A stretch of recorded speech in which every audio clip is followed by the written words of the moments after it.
আল্লাহ তাআলা বলছেন, হে নবী, লোকেরা আপনাকে কিয়ামতের ব্যাপারে জিজ্ঞেস করে, আপনি কিয়ামতের ব্যাপারে কি বলবেন? আপনি তো কিছু জানেন না এই ব্যাপারে জানে কে? বিশ্বনবী যখন মক্কার জমিনে কিয়ামতের ব্যাপারে বারবার মক্কার লোকদেরকে সাবধান করতে শুরু করলো যে এই দিন না, আরো দিন আছে, এই দিনটাই দিন নয়, বিশাল একটা জগৎ পড়ে আছে, সেটা শুরু হবে কিয়ামত দিয়ে, সব লন্ডভন্ড হয়ে যাবে।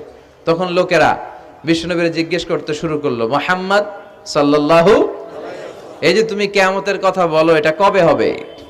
ইয়াসআলুনাকা আনিস সাআতি আইয়ানা মুরসাহা ফীমা আনতা মিন যিকরাহা ইলা রাব্বিকা মুনতাহাহা। সুবহানাল্লাহ পড়েন। ও নবী, লোকেরা আপনারা জিজ্ঞেস করে কিয়ামত কবে হবে, কিন্তু কবে হবে এটা আপনি কেমন করে বলবেন? এটা তো আপনি জানেন না, গোটা বিশ্বের কেউ জানে না, জানে একজন, তিনি কে?